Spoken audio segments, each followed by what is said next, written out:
해야 하겠는데요. 반대로 채무자라면 반드시 해선 안 되는 행동이 있습니다. 안녕하세요. 회생파산 전문 법률사무소 태안입니다. 10년 전 빌린 채무, 소멸시효가 지나서 안 갚아도 되나요? 돈을 빌린 지 10년이 지났으면 소멸시효가 끝나서 돈을 갚을 의무가 없어지는 걸까요? 결론부터 말씀드리자면 그럴 수도 있고 아닐 수도 있습니다.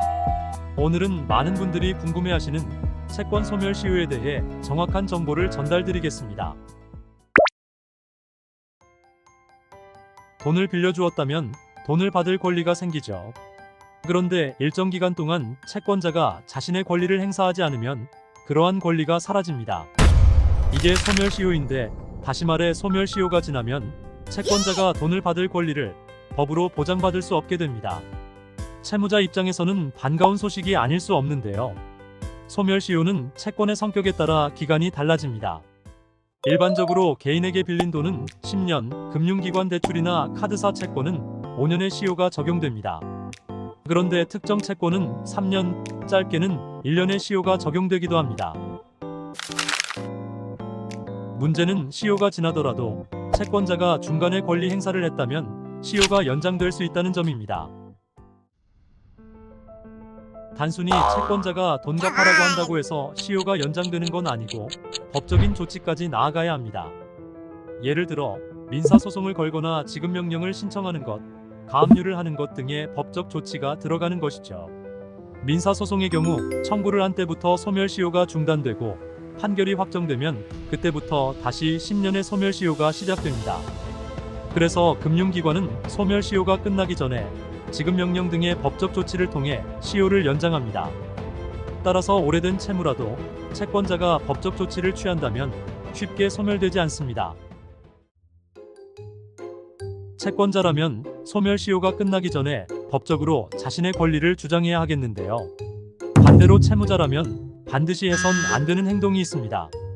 채무자가 자신의 채무를 인정하는 행위 역시 소멸시효를 중단시킨다는 점 유의하세요. 돈 갚을게라고 카톡을 남기거나 일부 금액이라도 상환하는 것 등의 행위는 채무를 인정한 것으로 간주됩니다. 실제로 채권자가 소액이라도 상환을 권유하는 경우가 많은데요. 그렇게 해서 채무자가 자신의 채무를 인정하면 소멸시효를 늘릴 수 있기 때문입니다. 채무가 오래되었다고 해서 무조건 소멸시효가 끝난 것은 아닙니다. 소멸시효는 채권자가 권리를 행사하지 않았을 때 적용되는 것으로 소송이나 지급명령 등이 있었다면 시효가 연장될 수 있는 것이죠.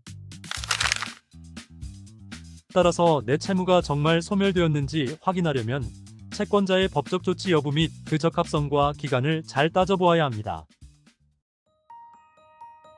채무가 오래되었더라도 소멸시효가 끝나지 않았다면 독촉이 들어올 수 있습니다. 그러나 오래된 채무라도 개인회생 파산 제도를 통해 채무를 정리할 수 있으므로 빚독촉, 채권 추심이 걱정된다면 구체적인 상담을 받아보시기를 추천드립니다. 무작정 채무를 상환하기 전에 시효 상태를 확인하는 것 또한 중요하니 꼭 자신의 상황을 정확히 파악하여 대응하세요. 법률사무소 태안은 채무자 입장에서 더욱 유리한 결과는 무엇인지 함께 고민하고 문제를 해결합니다. 추가적으로 궁금한 사항이 있다면 언제든지 태안으로 문의해주세요. 지금까지 회생파산 전문 법률사무소 태안이었습니다.